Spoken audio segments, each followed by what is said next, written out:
Olá, terceiro ano do ensino médio, tudo bem com vocês? Espero que sim, que estejam todos muitíssimo bem.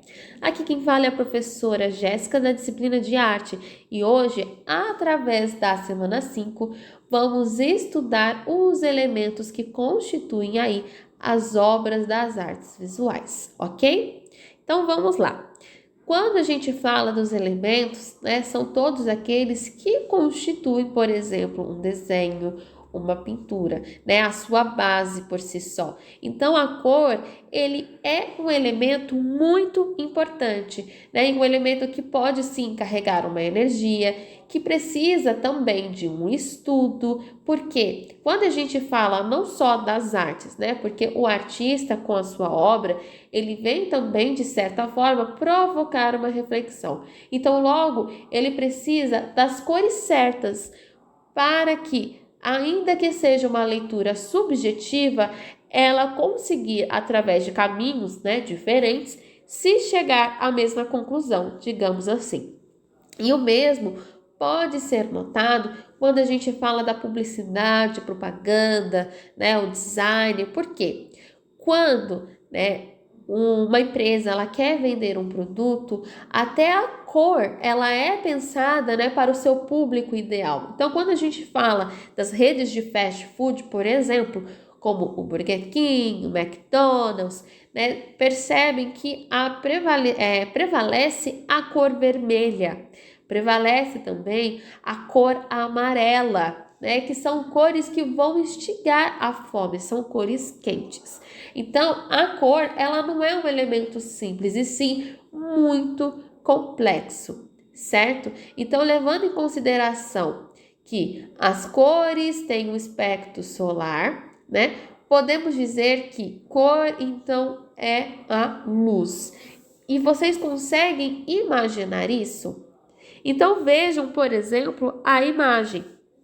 A imagem ela apresenta, né, um feixe de luz solar que esse mesmo feixe ele carrega, né, uma diversidade ali de gama de cores, no caso formando o nosso arco-íris, tá? Então, ao mesmo tempo, né, ainda que complexo entender e conhecer as cores, né, os convido a ler para compreender melhor. Mas a gente também tem outros elementos, né, para serem investigados, como o ponto, linha, a composição, né, que seria então a peça-chave e também a perspectiva.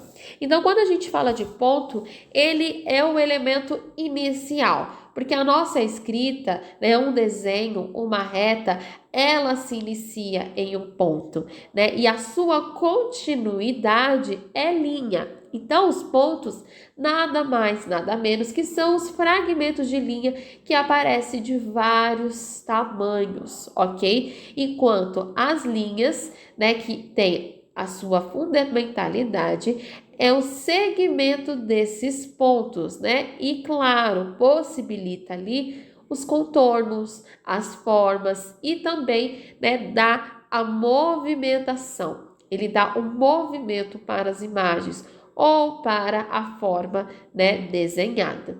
Então, o uso da linha vai construir então figuras e necessariamente também vai ter os efeitos de luz e sombra, ok?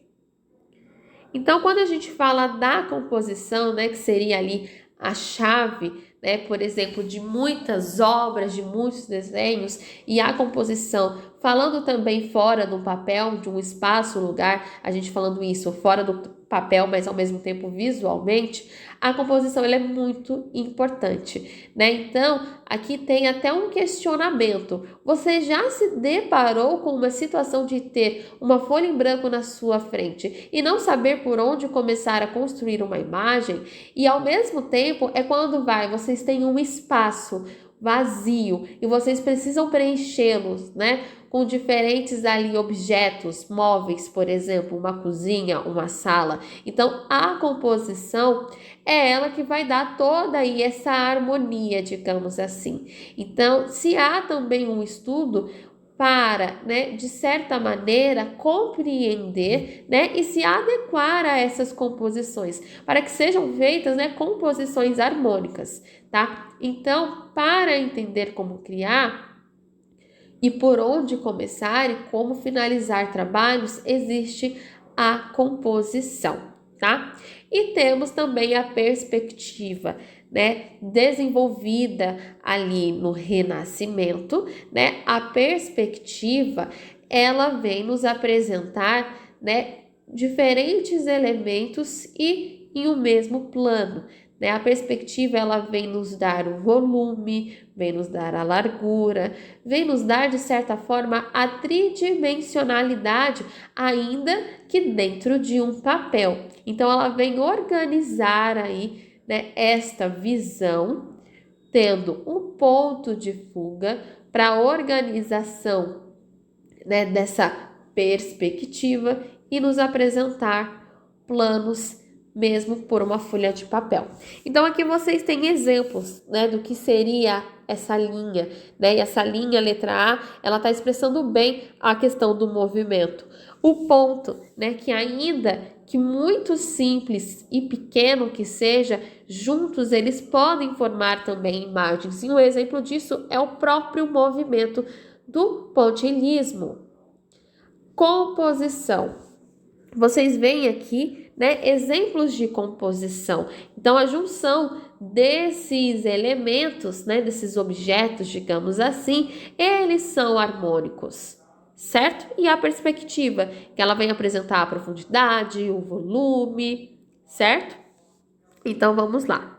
Então, a atividade é responder duas questões. E essas duas questões estão bem simples, né? Primeiro, é um elemento capaz de dar movimento para a imagem. Estou falando do quê? Falamos aí inicialmente da linha. E no próprio exemplo, a linha ela vem mostrar essa movimentação. E 2, né? Observando a imagem sobre composição, podemos deduzir que se as sombras estão de lados opostos da incidência de luz. Por quê? A partir do momento em que há luz e que há um elemento, a sombra vai se dar após esse elemento. Percebam quando vocês, né, veem a sombra. A sombra, ela precisa do elemento para poder existir. Então, ela não vai estar à frente. E, é claro, tudo depende da posição de luz, ok? Vou deixar aqui para vocês a resposta. Então, vamos para a atividade 5. Estudo dos elementos da obra de artes visuais. Então, quando a gente fala dos elementos, né, um elemento que ficou aí, né, muito em destaque para vocês foi a linha, né?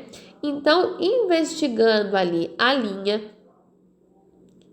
vocês vão fazer um desenho utilizando a linha, né? Comprovando aí essa movimentação que a linha pode nos proporcionar, ok? Então, por enquanto, o terceiro ano é só. Vou ficar aguardando as atividades de vocês e, claro, até logo!